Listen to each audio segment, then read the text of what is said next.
There's been a lot of talk this week about the rift within the Republican Party that the shutdown has exposed. The New York Times this morning calling it a civil war. And John Karl is back with us. John, you explored that civil war with two Republicans this week.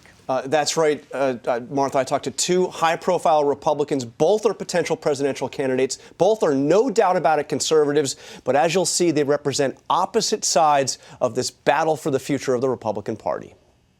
The deal was a terrible deal. The Washington establishment sold the American people down the river. It provided no relief for the millions of people who are hurting because of Obamacare. But it is worth also focusing on what did happen, because a lot, I think, was accomplished in the last couple of months. Number one, the public debate over the harms that Obamacare is inflicting. It elevated the public debate, and that is critically important. People hated this shutdown. They hated this impasse.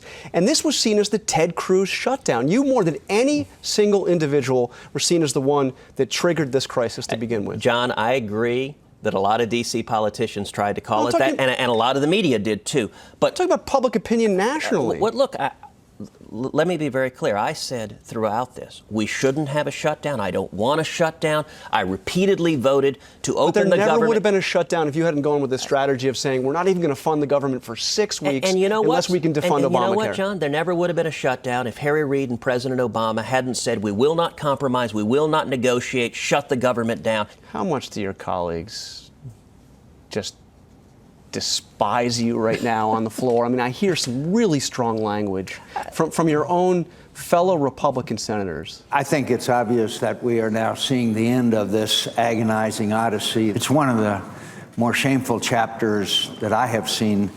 Listen, you made some enemies in this battle. There's an old saying that politics, it ain't beanbag. And I'm not serving in office because I desperately needed 99 new friends in the U.S. Senate. Given the choice between being reviled in Washington, D.C. and appreciated in Texas, or reviled in Texas and appreciated in Washington, I would take the former 100 out of 100 times. You did a radio interview where you compared Senate Republicans to an Air Force going over and bombing their own troops, bombing conservatives, bombing House conservatives. And when you've got half the Senate Republican caucus firing their cannons at the House Republicans, it sabotages the effort. The reason this deal, the lousy deal, was reached is because, unfortunately, Senate Republicans made the choice not to support House Republicans. But you're saying more than that, though. You're saying that not only did they not support House conservatives, that they attacked House conservatives, House Republicans. Well, and I think that was unfortunate. I think it was unfortunate that you saw multiple members of the Senate Republicans going on television, attacking House conservatives, attacking the efforts to defund Obamacare, saying it cannot win, it's a fool's errand, we will lose, this must fail.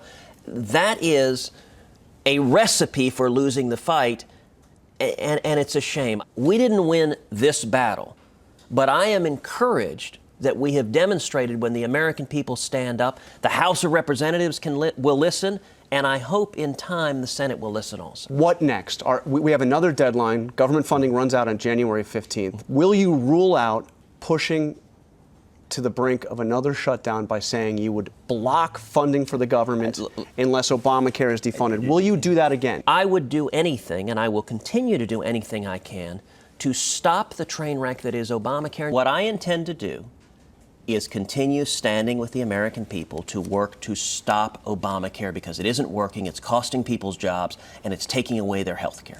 But Cruz continues to be under fire from members of his own party, including former Florida Governor Jeb Bush, who told us the tactics that Cruz championed caused Republicans to lose ground. So I want to ask you, this shutdown is over, we're back from the brink, no default. Was there anything gained in all of this?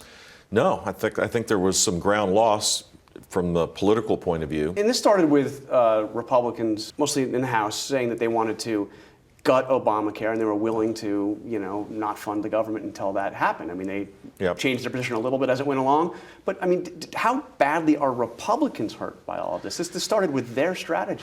Tactically, it was a mistake to focus on something that couldn't be achieved.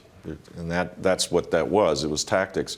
In fact, I would argue that allowing Obamacare to be implemented, two things would happen. One, it would be so dysfunctional if it was implemented faithfully, that it would be clear for more people, or it couldn't be implemented because the government's not capable of doing it. It looks like the latter rather than the former may be happening, but that was all crowded out by a miscalculation using something that shouldn't be used, the debt ceiling limit and continuation, of the budget. What do you think when you see these guys, your own party, coming out and saying, debt ceiling?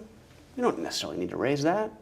I mean, well, you have to pay your obligations. I do a lot of traveling overseas, and when we have these spikes of political conversations that are not grounded in reality, the rest of the world looks at us as untrustworthy.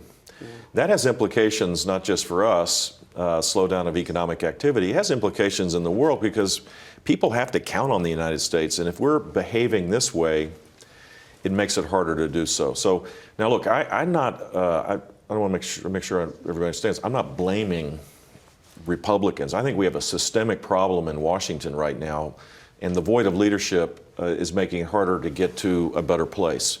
The better place would be that, with civility, have a dialogue about the bigger, more pressing issues and try to find common ground, rather than use each instance of a possible crisis to win a political point. We need to start solving problems, and I think the president does not deserve credit in this either. But I just spoke to Ted Cruz, and he was the guy who said, hey, let's not agree to a funding resolution unless Obamacare is defunded. That was the strategy that really kicked it off. Yep. And he told me that he will now do anything he can to stop Obamacare, and he does not rule out pushing to the brink once again. What would your message be to Ted Cruz? Well, frankly, I think the best way to repeal Obamacare is to have an alternative. We never hear the alternative. We could do this in a much lower cost with improved quality based on our principles, free market principles.